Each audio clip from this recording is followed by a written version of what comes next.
ABC, it's Mike, the Aural Retentive, with some whatnot today. I can't remember where I saw it. Maybe it was in Rolling Stone. But I saw that Rob Sheffield had a new book on Bowie. That is actually the name, On Bowie. And I was set to order it, and my wife wisely said, "You should check the library."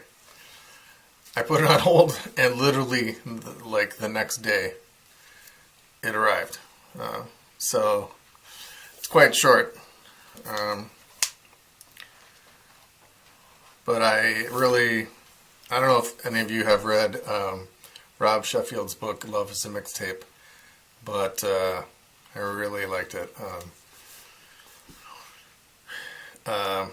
And so I read his other ones, Talking to Girls About Duran Duran, I've read, and it says his next book is about the Beatles.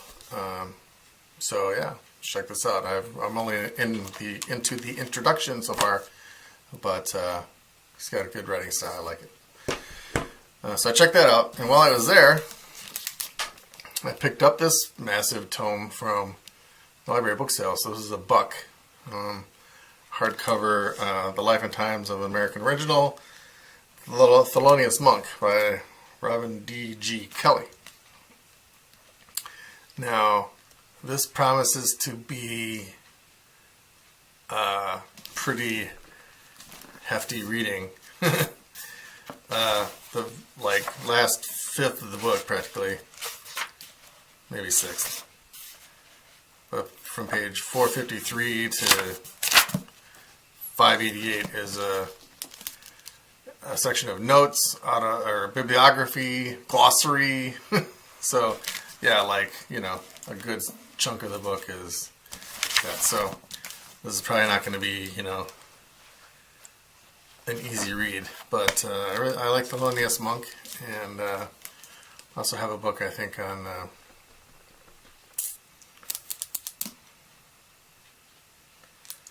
never mind. It'll come to me as I do this other stuff. The other thing is I actually finished cleaning up this room. So everything was pretty well cleaned up. There's some whatnot over here, but my shelves, I actually finally completed cleaning them and putting things where they go. Because I was just bringing stuff down here and tossing it on those shelves, because that was the last vestige of clutter that I had.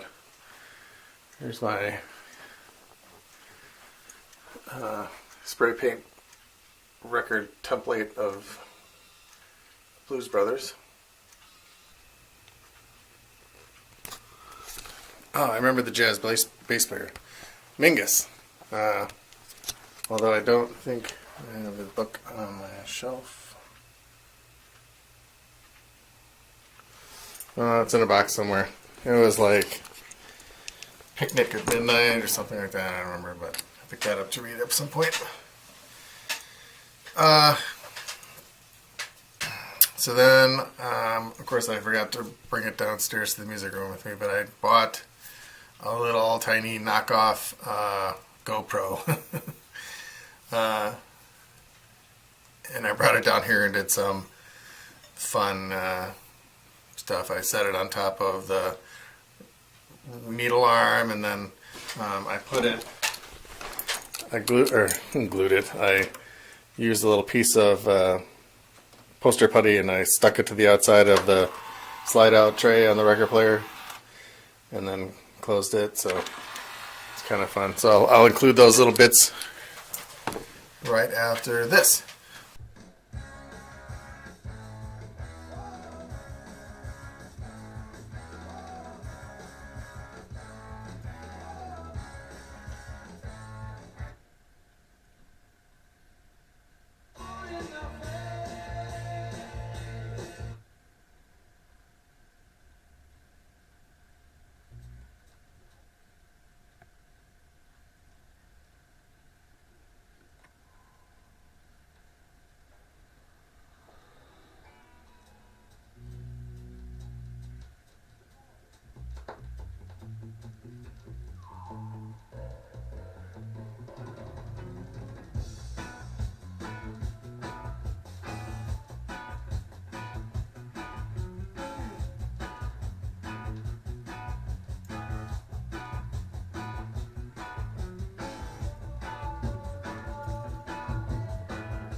that's the reason why I called this one Odds and Ends. But there is some vinyl included. So this is a bag that my daughter bought me, I think it was 2 Christmases ago. Or last Christmas. She bought me the bag, but also included were some of the old records that I had given to her back in the day. So actually, she's the one that got me back into records, because she had said to me one day, "Oh, I want to buy a record player," and I was like, "What? No, you don't." So she kept going at it, and finally went to, I think she got it from Urban Outfitters or something, and it was just a little record player. It's got a speaker built in, so I mean, you plug it in, and it's not connected to a stereo and all that stuff. But she had some records, and I'm like, "Hey, I got some records in the basement still." So I brought them up and I gave them to her. Sorry, I know I'm leaning like this. And so she took those records with her when she went to college. Here with Georgia, grad school. Anyway, so at Christmas she got me this bag, and she gave me back most of the original albums that I had given her. And included, there were some that were, from other people that I had, inherited, but this is the bag of stuff that I had. So we have Journey. I still love Journey. Oh my God, look at these guys. What do they do? What are they thinking? But Evolution, such a good album. Billy Joel, Glass Houses. This has got You May Be Right on it, and Sometimes a Fantasy, which Jeff and I would wander around singing.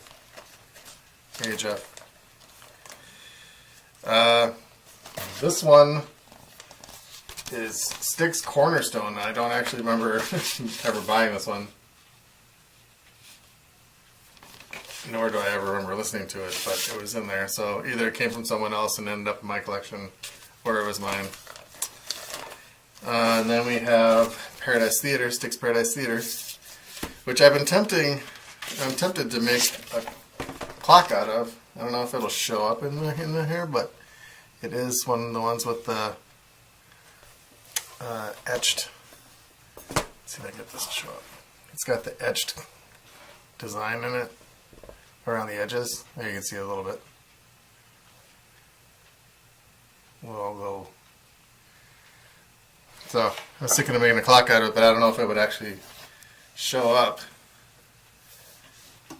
So, but that was in there.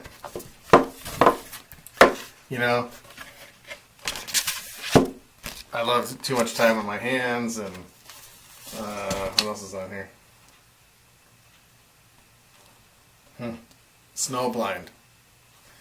But I was into like hard rockin' Styx, and most of that album is kind of not. And then my prom song was The Best of Times, was it? Yeah, The Best of Times. Pretty much destroying this album for me for all time. So, and then we had Journey Escape. I wish I had my money back for this one. I mean, it had some songs that went berserk on the radio, but largely didn't like it.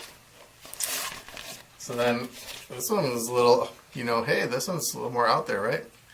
I heard this is the Kinks, Give the People What They Want. I had heard, of course, You Really Got Me from their live album. And then this song had the song Destroyer on it. I'm like, holy shit, I must love the Kinks. No.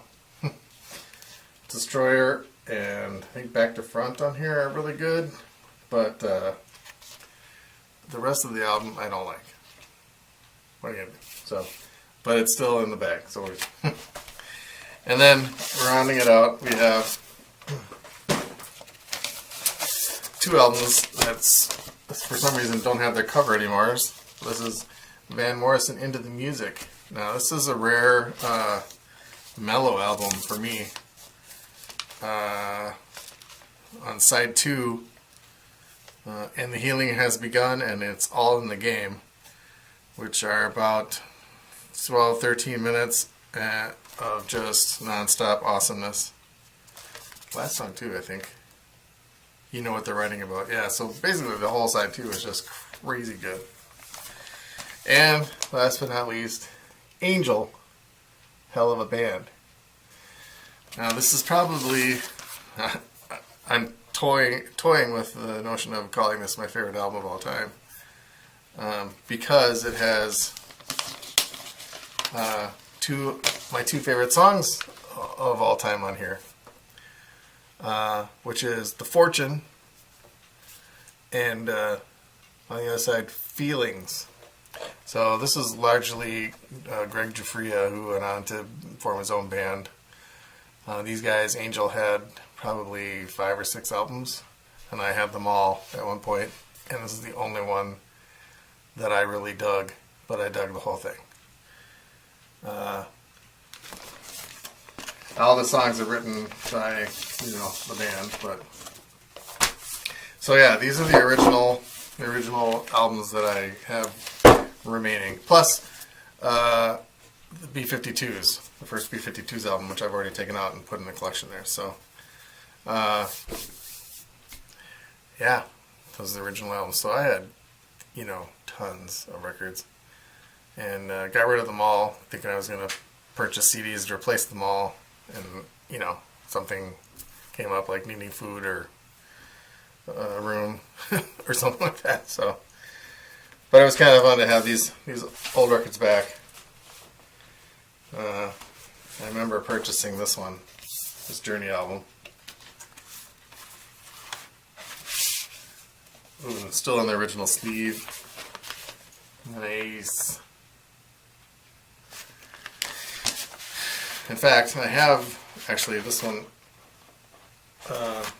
I repurchased this one, forgetting that it was in the bag, but I got it for $1. I have all three. I have the three Journey. I have the 3 Journey albums that I think make the complete collection that you need, which is Infinity, Evolution, and Departure. Those 3 from the mid '70s those are the best ones.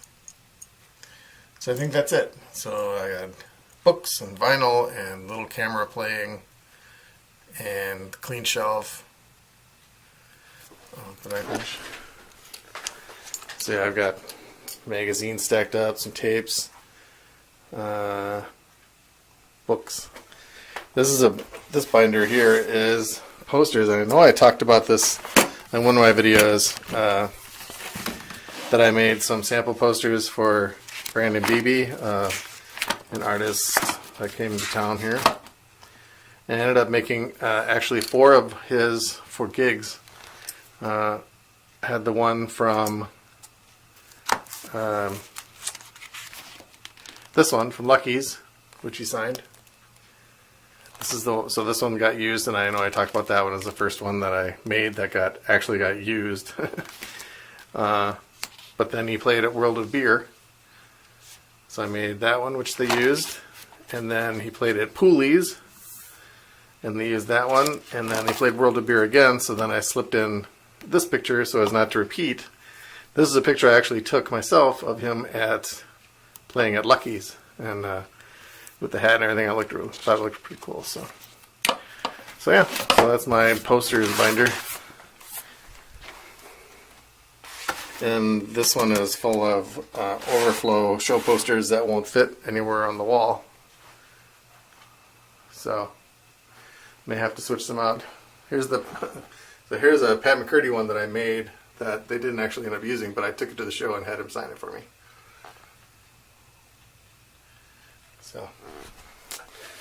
So that's it.